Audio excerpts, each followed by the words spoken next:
Hey, everybody. This is Leadership Line of Sight. Welcome, welcome, welcome. I am excited to be here. My name is Taylor Hack. I am a serial entrepreneur and the marketing strategist at Gravidia. I'm here, as always, with Scott Connors, our co-host here on Leadership Line of Sight, and the Chief Change Officer of Crankset Group, companies that are making drastic changes, innovations, adapting to what we're doing now. Those are the people that call Scott to get leadership and teams in line. And what we're doing here at Leadership Line of Sight is that we're getting a little bit more of an intimate interaction with many different leaders, because we should be all talking together. We should be just talking about what's happening in leadership today and the choices that people are being faced with, because it's the best way for us to be able to go forward, is to get information from everywhere. And that's why we wanted to make sure to bring on Laura Maya, General Manager at WoodSpring Suites. So good to see you. Thank you so much for joining us. Yeah, thanks for having me. Now, you have been taking care of people for a long time. Like Yes. when you think about hospitality, this is like intimate interactions here. Yeah. And this has now been, how long have you been in this industry? So over 20 years, going from director of sales and taking care of memories, events, and things like that, now up into the operation side of things. So I thought that we only did that with royalty, where you were born to like be the queen, but no, like I was born for the industry. yeah, right in. That's Yeah. fantastic. Well, thank you so much for joining us today. It's I think that you probably have a very interesting perspective into the pandemic, because now we're all caring with people that are having like road rage type reactions because of the stress they're under. Yeah, for sure.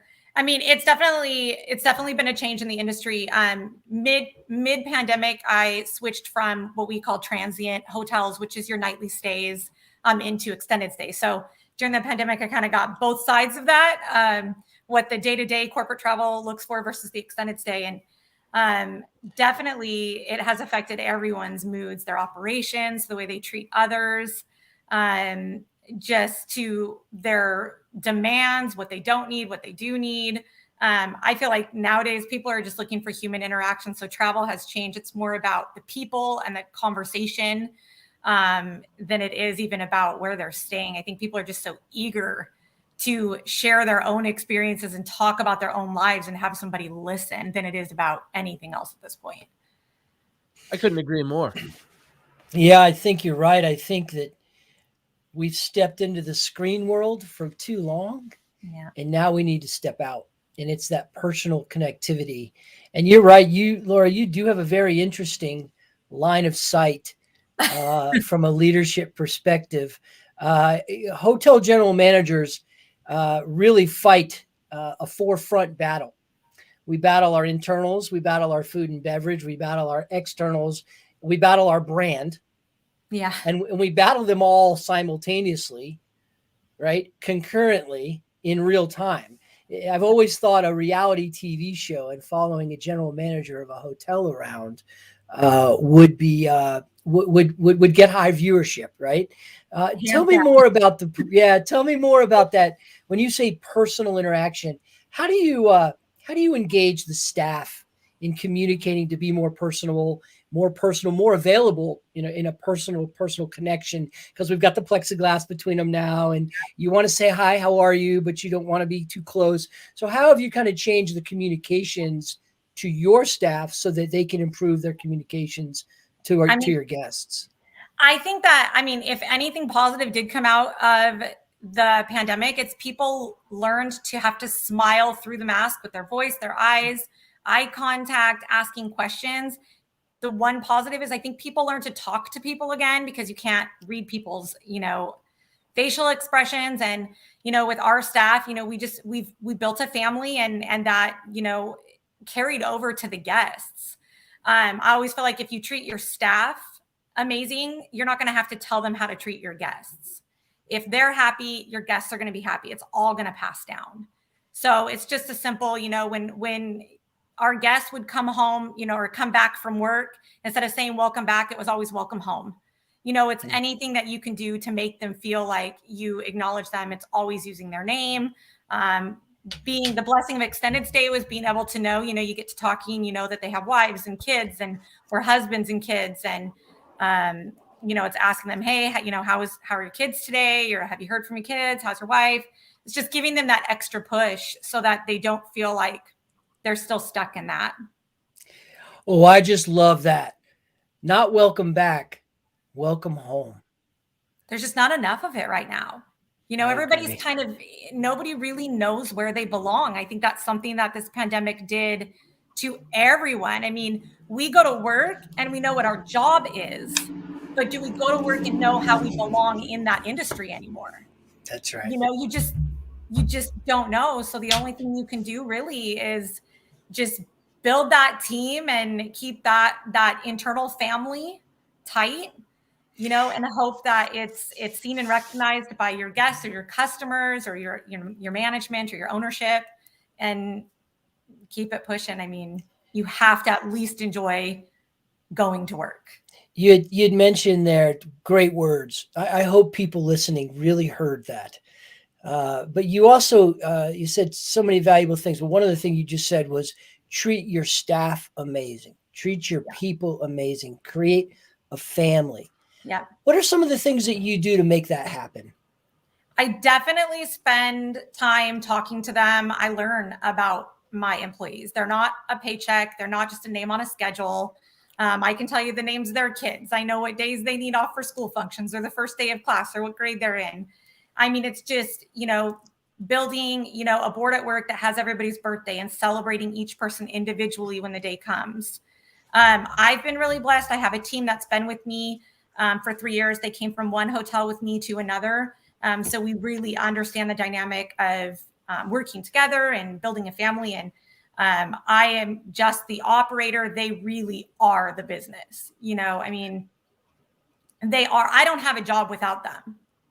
So, putting myself up in some title that, makes me, the man behind the curtain doesn't do any good. I'm out there every day. I sit at my front desk every single day. I greet the guests myself. I don't ask them to do absolutely anything. If they're plunging a toilet, I'm plunging a toilet. I'm not above them in absolutely any way. So I think that sometimes too, we get lost in that as managers. It's like, oh, I have so much to do, but they do too. And our first job is to take care of our team. The report can wait. The paper pushing can wait, because we're in the people business, and that starts with like our people.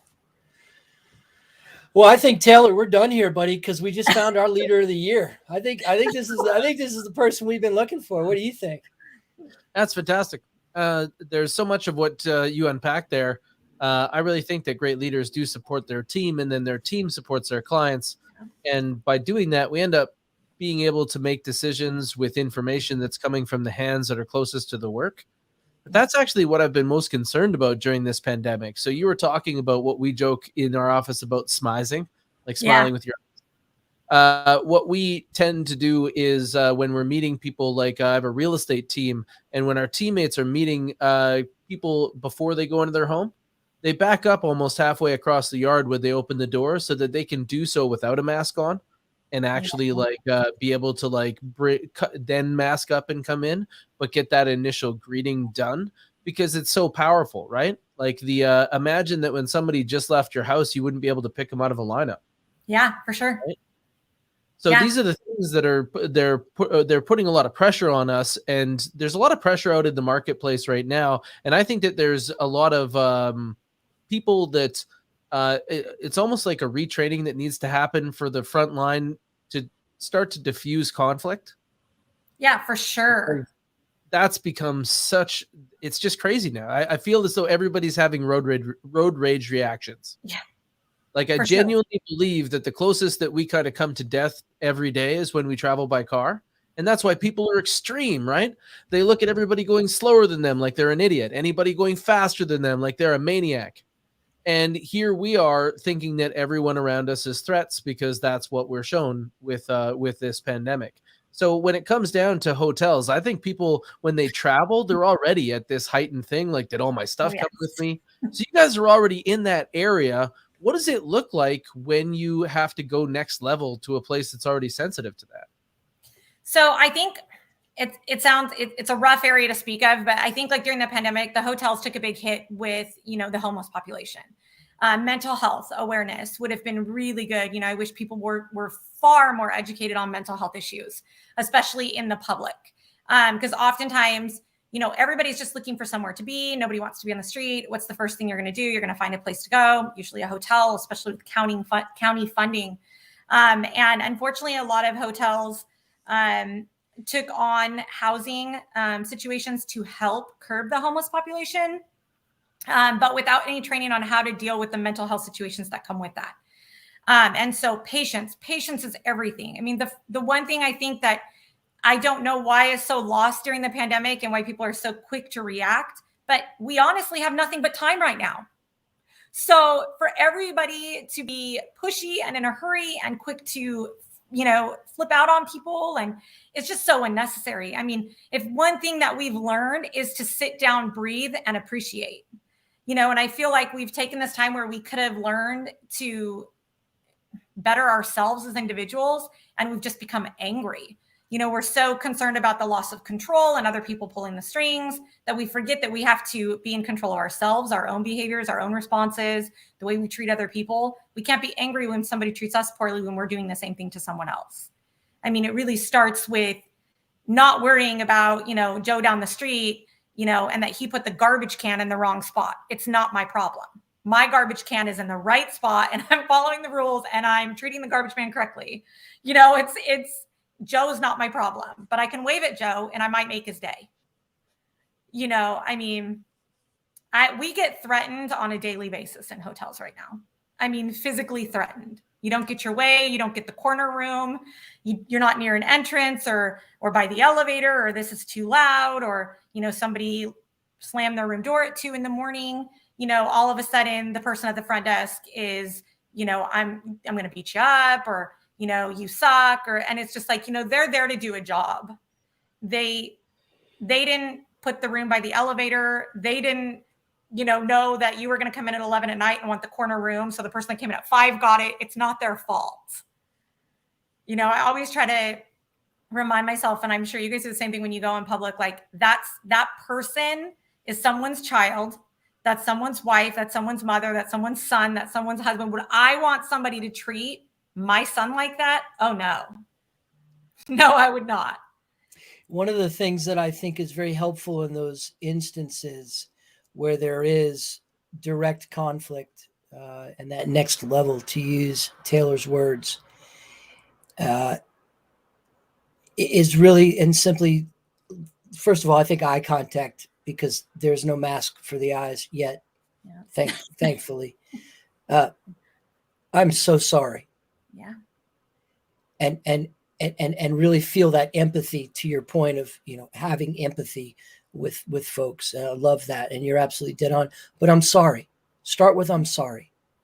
And most people just want to be heard right now. That's right. And then everybody right behind wants a voice right now, That's right. That's right.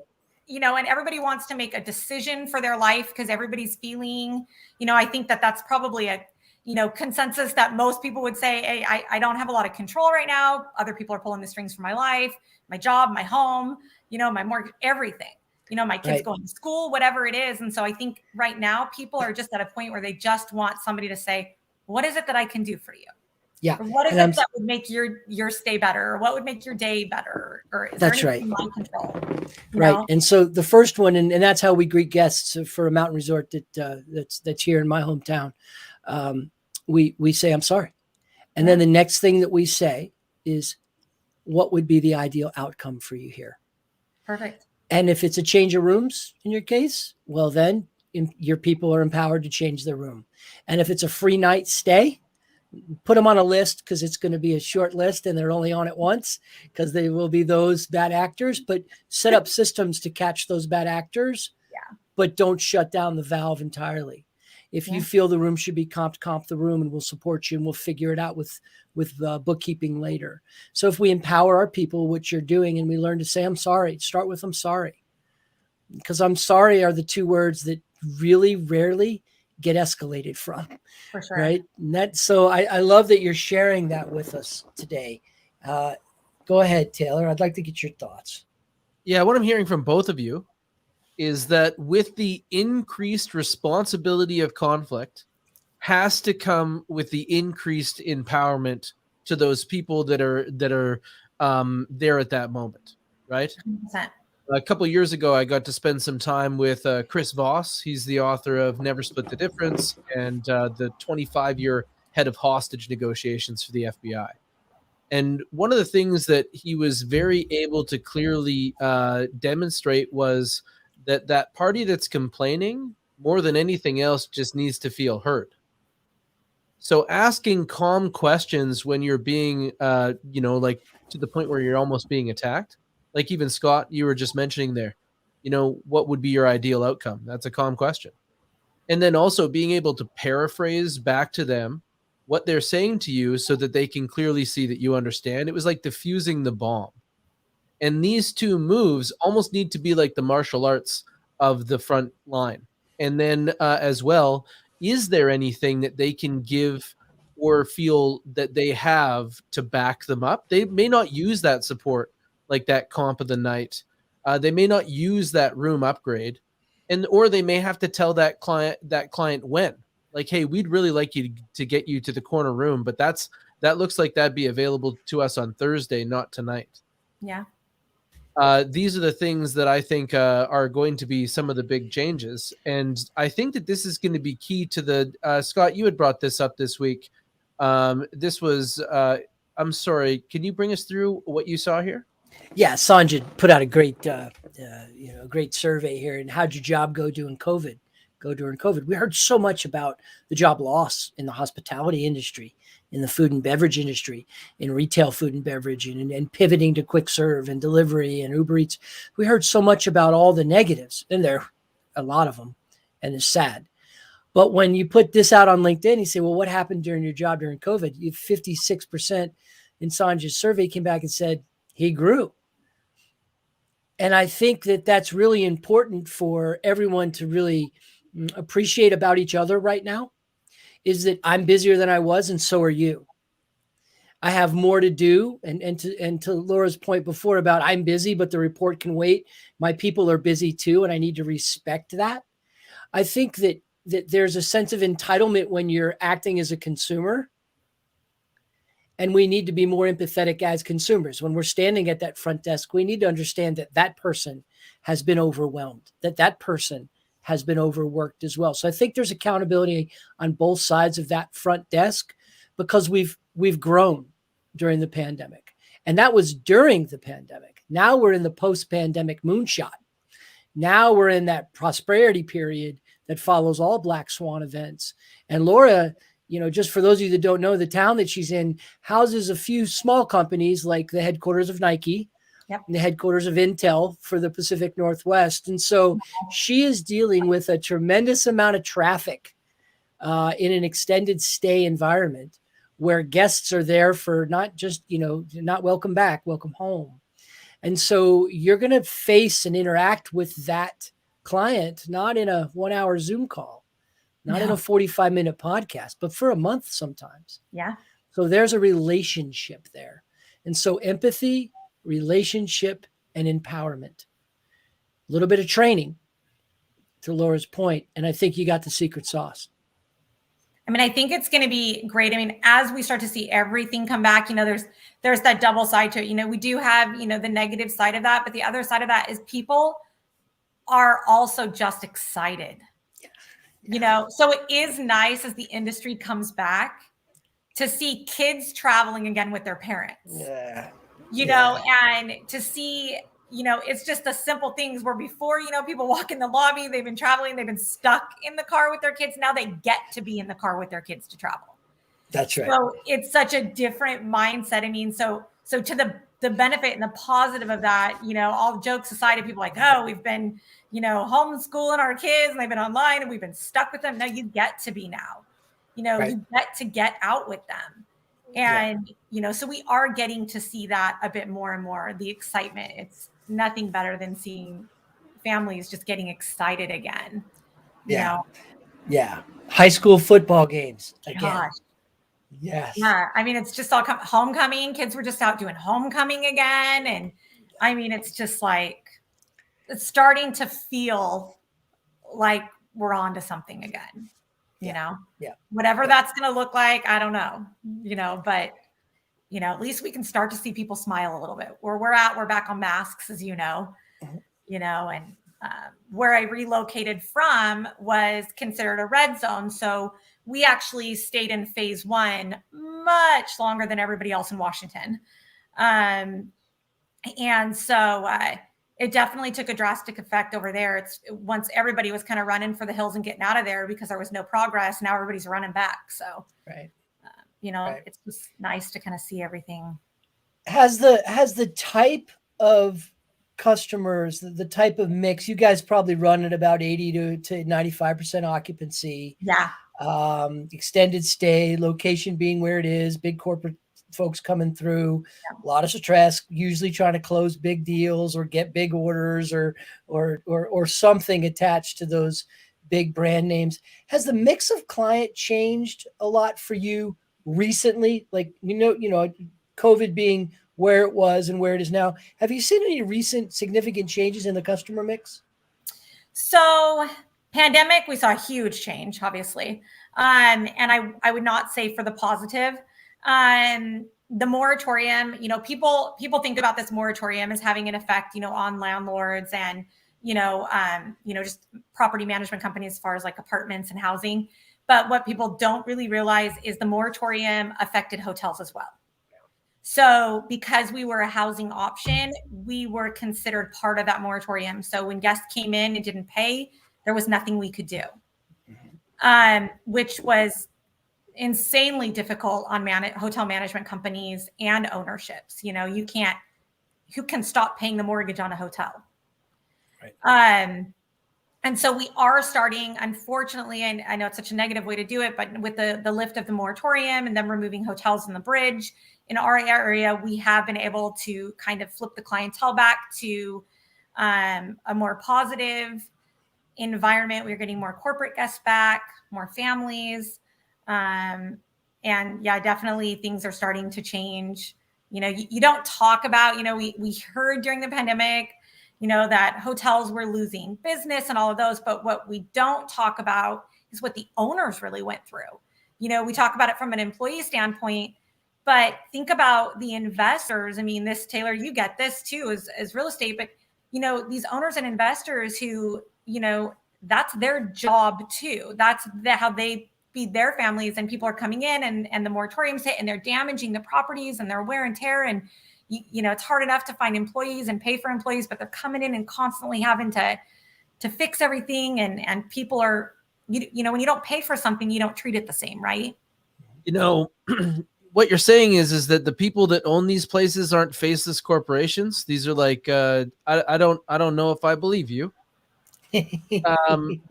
Honestly, like we've seen this in real estate a whole bunch with like the moratorium. We saw people that didn't have access to a property and couldn't even enter to view it, even though the tenants were destroying it and not paying.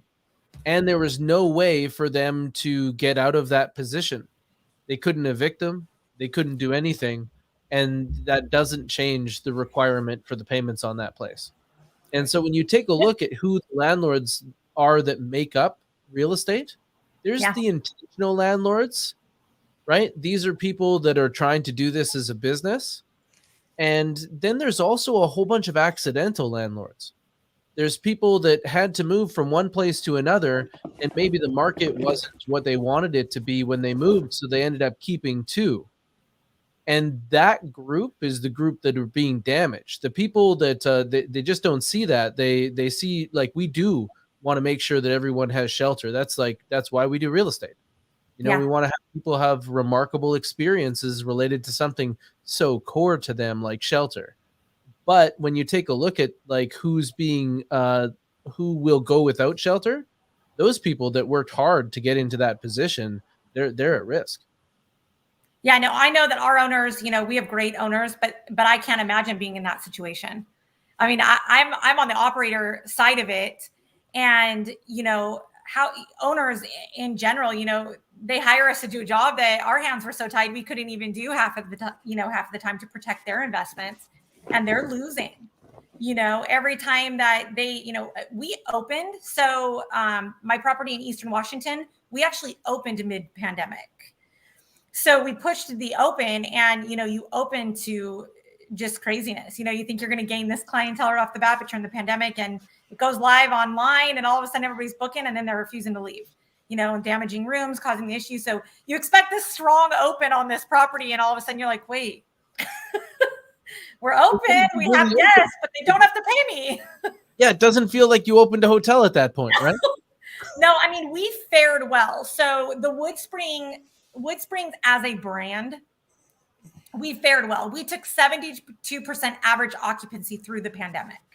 So, I mean, as an extended stay, it offered something people needed. If you don't have good credit and you have nowhere to go, and, we're a one-stop shop. I mean, it's built for that, right? I mean, it's built that it's a one-stop shop. You pay one bill, one amount. And we were fortunate enough to work with a lot of the counties. At least, in Eastern Washington, we worked with the great counties over there. And, we housed, 30 people at upwards, during the pandemic. At one point, we had 47 rooms of people the county were helping with. And we were fortunate. We had great backup, great people. I mean, people are people. Everybody deserves a roof over their head. Taylor, did you hear when Laura said that she was at one hotel and then she went to another hotel and her team came with her? I know that. Yeah, well, we talked a little bit about it, and she was alluding that she was basically like going from Vancouver and taking a look at different locations. It sounds like you're the one that they want to start things. You've got it defaulted. So it was kind of weird. So I left in the middle of the pandemic, and I ended up taking one over. I opened WoodSpring Suites in Richland, Washington. And then opportunity came, and we heard that our ownership group was going to be building one in Vancouver. And I'm all about new opportunity and new places. So once that got close, I relocated over here. And then they actually ended up selling. The properties did so well actually during the pandemic that they ended up selling the original lump of properties with our ownership group. So they are now building and opening one in Meridian, Idaho. And so next year, just after the beginning of the year, I'll be moving over there to open up a new property. Hopefully I'll make that a home base for a while, but we have so many new properties going up and building in the extended stay market that honestly, I feel like extended stay is kind of becoming the new hotel normal. It's especially I think with the ups and downs of the food and beverage business right now, which is so sad to see. Extended stay hotels have kitchens, and people can travel and not have to, be concerned about where they go. And I mean, I personally miss restaurants and a good wine tour and, good girls' night out, but I'm just ready. I know. Something tells me, Taylor, that a girls' night out with Laura and her crew would probably be a lot of fun to tag along. It's all hotel people. That's the best part about it. I mean, imagine sitting around sipping wine with nothing but hotel stories. I mean, right. It's definitely a night. So you've designed a team. Yeah. You've nurtured a team. You've shared the experiences, the common experiences that build trust with your people. So proud of them. They're all being promoted right now. So I'm super excited. Unfortunately for me, my team they're leaving the nest. I'm super proud of them. They're well-deserved. They've worked their rears off to get, the opportunity. But, my maintenance person's now been promoted to an AGM, and he's traveling. And then my original AGM is now a travel manager. And then my now AGM is now promoted to the GM of the old property that I left. And so there's nothing better than, as sad as it is, actually sitting back and them becoming your colleague, and being able to call them, because everybody's good at something, right? So I might love sales, and, my AGM, she's, just insanely organized, by the way. And just so good at just kind of, funny enough, in case you haven't noticed, I'm high energy, but she kind of brings that balance to the operations, and sitting back and watching her use that and being able to call her and say, hey, what's your idea on this? Or what would you do for this? It's just such a cool. Taylor, the bank presidents that are out there listening to this right now, they're writing her name down. They're going to her profile. The recruiters are coming, I think, after her, because this is what leadership's really all about, isn't it? It's nesting your people and letting your people fly on their own when they're ready. I mean, this is the essence of great leadership here. It's not being afraid to teach them, right? Like, that's what I feel. It's like, really, it doesn't do you any good to withhold information and say, oh, that person doesn't need to know that, they're not a manager. But you know what? That person should know that, because what happens the day they come to you and say, you know what, Laura, I'm really thinking I want to go down this management path. And instead of me saying, oh, no, it's not for you, it's like, give it a shot. Like, you're more than ready. You have what it takes. You just need the confidence. It's so interesting how they used to use things like the Peters principle to limit that way and say, like, oh, we can't promote you because we didn't prepare you. And it's like, that's your fault. Yeah. The idea that you didn't see that I was going to have a growth path is your limitation. And I think that what Scott's pointing out is that anyone who's been in hospitality is an important thing. Even in our real estate team, we look for that as a background. And that could have been in the restaurant industry or anywhere else. But have you ever dealt with anybody related to their food or their sleep? Okay, that's what I'm actually asking.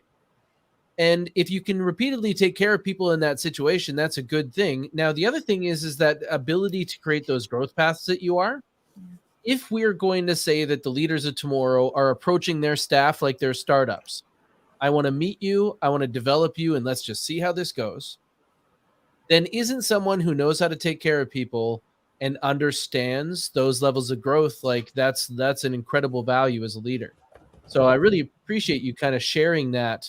And it's great to see that your team is moving out into all of those other places. Like, we want all leaders to be able to continue to create leaders.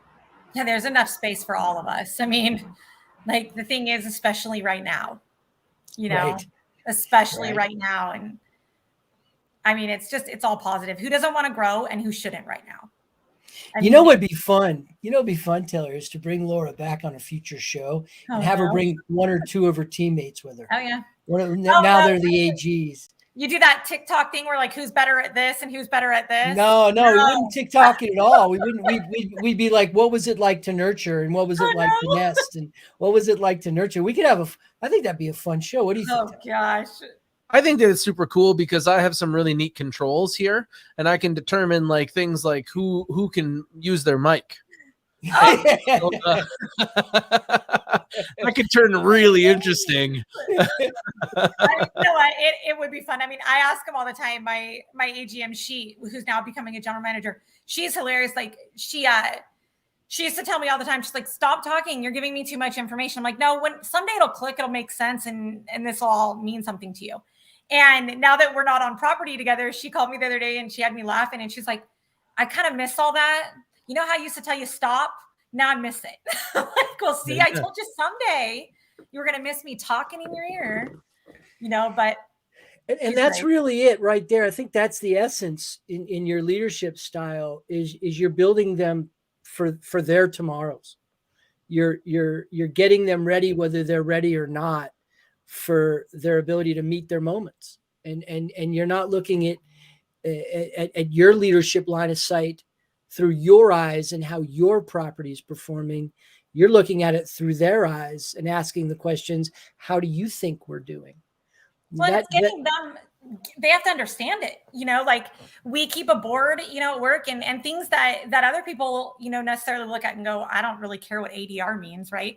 But getting them to understand all of that, even, people underestimate, by the way, housekeepers, hardest working department in a hotel, couldn't do it without them.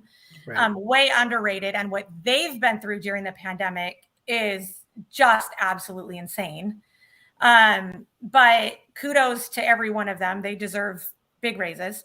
But, even my housekeepers are really connected to the hotel. They know what ADR means. They know what our revenue goals are for the month. It's like a competition, right? If you write it down and you put it in front of your face and you know that you don't hit that goal until the numbers are in green and they see them red every day, they don't care. They just want to see it in green. It doesn't matter what it's about, right? It's that everybody got to work together. And, it's funny to see the front desk decided they're like, okay, we need one more room tonight in order to meet that goal. If we can get that one more room, and then we'll get a group text. We always have a group chat. So we're always, but you'll get that one text. It's like, I sold the last room. I got us to our goal, and it's that excitement, of feeling like they're part of the big picture, not just saying, oh, well, that's my manager or the manager's taking credit. It's, they know their part. Without them, that goal couldn't be reached. Yeah, it's funny you say that. In my clients' worlds right now, I'm spending a lot of time talking about the word win and wins. A win, for those of us that have small children, can be peeing in the toilet without hitting the seat, right? A win can be remembering to put the seat up. Wins can be little tiny things, but wins mean so much to us today in these days. Like, we won today. What did we win at? And a lot of times in companies, we don't set up wins. We don't even think about how can we win today. We're so worried about what we're going to do wrong or what we're not seeing or when the next conflict moment comes. So we're not counterbalancing that as leadership and in our cultures, in our companies. And it sounds like you're doing a great job here. It's just find some wins that are winnable. Yeah.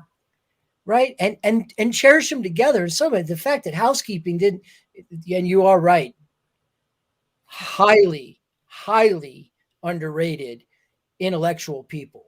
I mean, if you're in the hospitality industry at all and you want to know what's going on a property, go find that cart. Yep.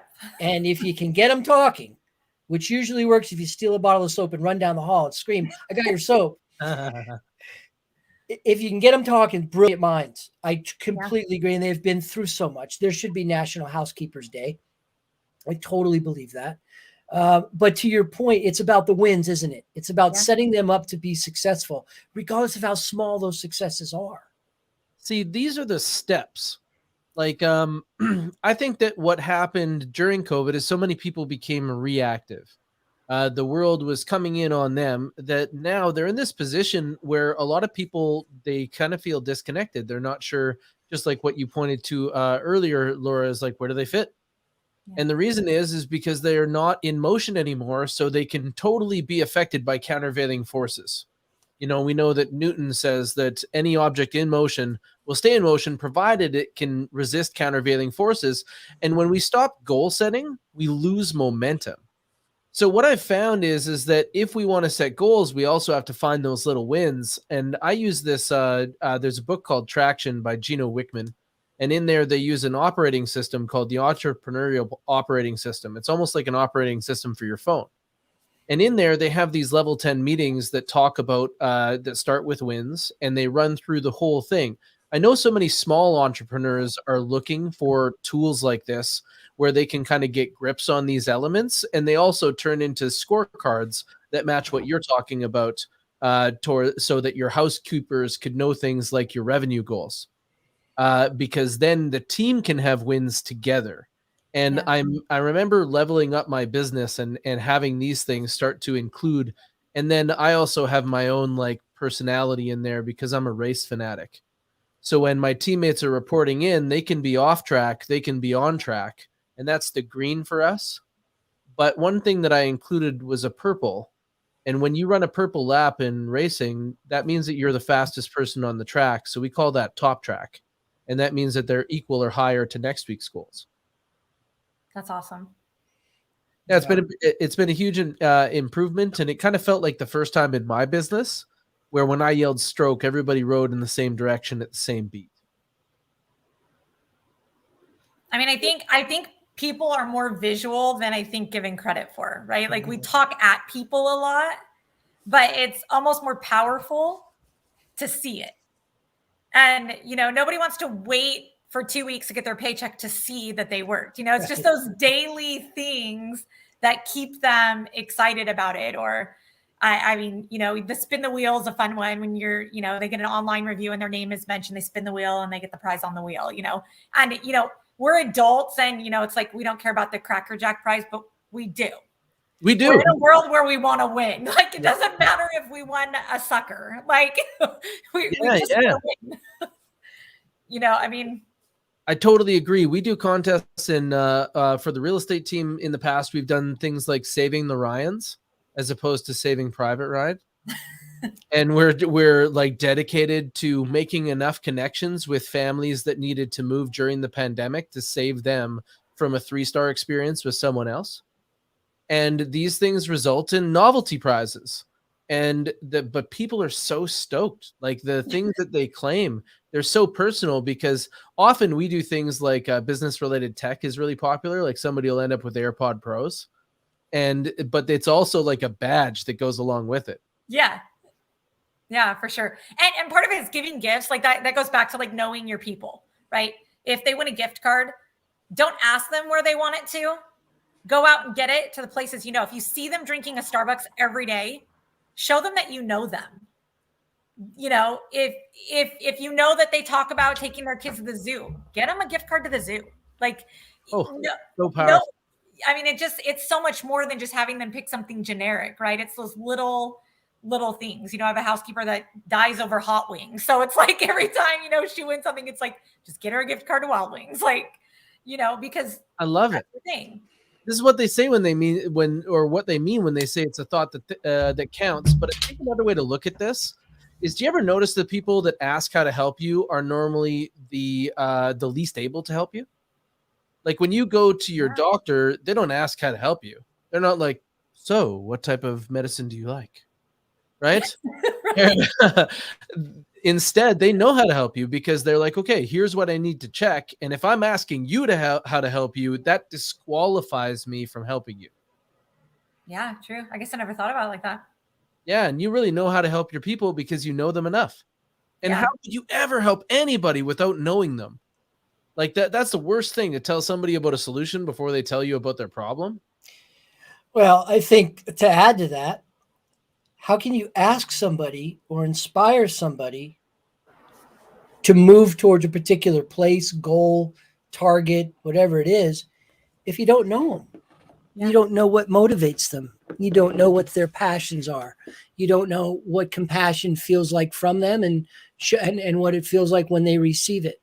If you don't know your people, you will never know success. Well, and it comes back to, I mean, and you guys know this in what you do, it comes back to management as well.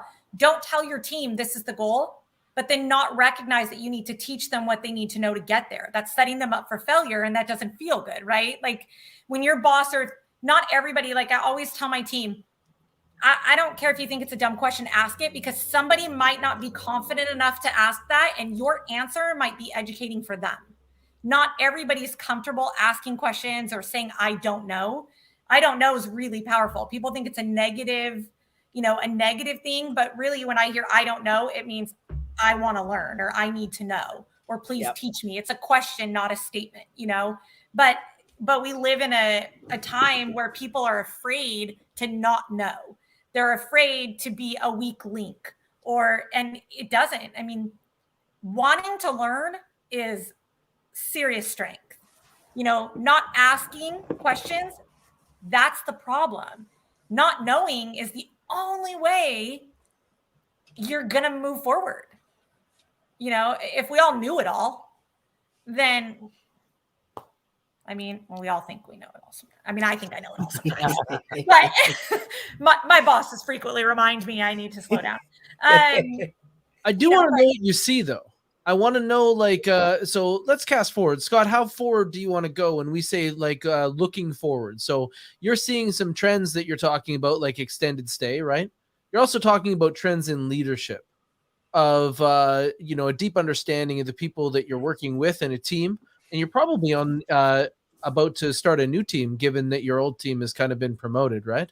Yeah, one of them's moving to go with me.